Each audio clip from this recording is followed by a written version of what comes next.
Օրագիր Նյուզը շարունակում է ուսումնասիրել եւ իր ընթերցողներին ներկայացնել Հայաստանի Հանրապետության բարձրաստիճան պաշտոնյաների ունեցվածքի այն հատվածը, որը տեղ է գտել նրանց գույքի եւ եկամուտների տարեկան հայտարարագրերում։ Այսօր ուսումնասիրել ենք Շիրակի մարզպետ Դավիթ Արուշանյանի եւ նրա կնոջ Անի Արուշանյանի 2023 թվականի հայտարարագրերը։ Որպես անշարժ գույք Դավիթ Արուշանյանը հայտարարագրել է բազմաբնակարան երկու շենք համատեղ սեփականությամբ, որոնցից մեկը Դավթաշենում, մյուսը Կենտրոն վարչական շրջանում։ Դրանք նա գնել է 2014 թվականի հունվարի 14-ին եւ հոկտեմբերի 22-ին, ինչպես նաեւ ավտոկայանատեղի կրկին համատեղ սեփականությամբ։ Այն գտնվում է Կենտրոնում, որը նա գնել է 2014 թվականի նոյեմբերի 18-ին։ Բացի այդ, Դավիթ Արուշանյանը 90 օրից ավելի տիրապետում է եւս մեկ բազմաբնակարան շենքի Գյումրիում, որի սեփականության իրավունքն իրեն չի պատկանում։ Տարեվերջին նրա անշարժ գույքը նույնությամբ պահպանվել է, որպես շարժական գույք Արուշանյանը հայտարարագրել է 2007 թվականի արտադրության Nissan եւ 2010 թվականի արտադրության Range Rover Magnishi ավտոմեքենաներ,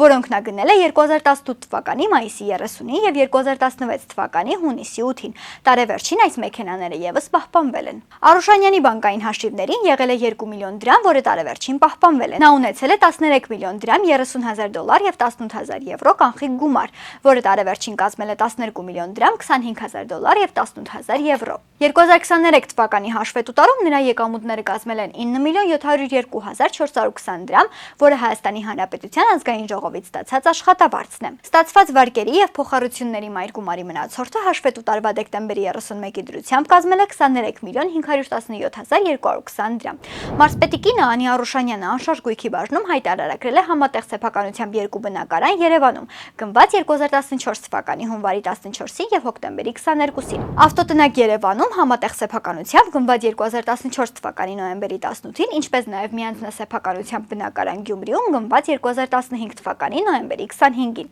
Տարեվերջին նրա անշարժ գույքը նույնությամբ պահպանվել է։ Շարժական գույք ավտոմեքենա վերջինս չի հայտարարագրել։ Անի Արուշանյանի բանկային հաշիվներն ամբողջ տարի դատարկ են եղել։ Վերջինս ունեցել է 1 միլիոն 200,000 դրամ կանխիկ գումար, որը տարեվերջին դարձել է 1 միլիոն դրամ։ Շիրակի մարզպետի կինը եկամուտներ չի հայտարարագրել։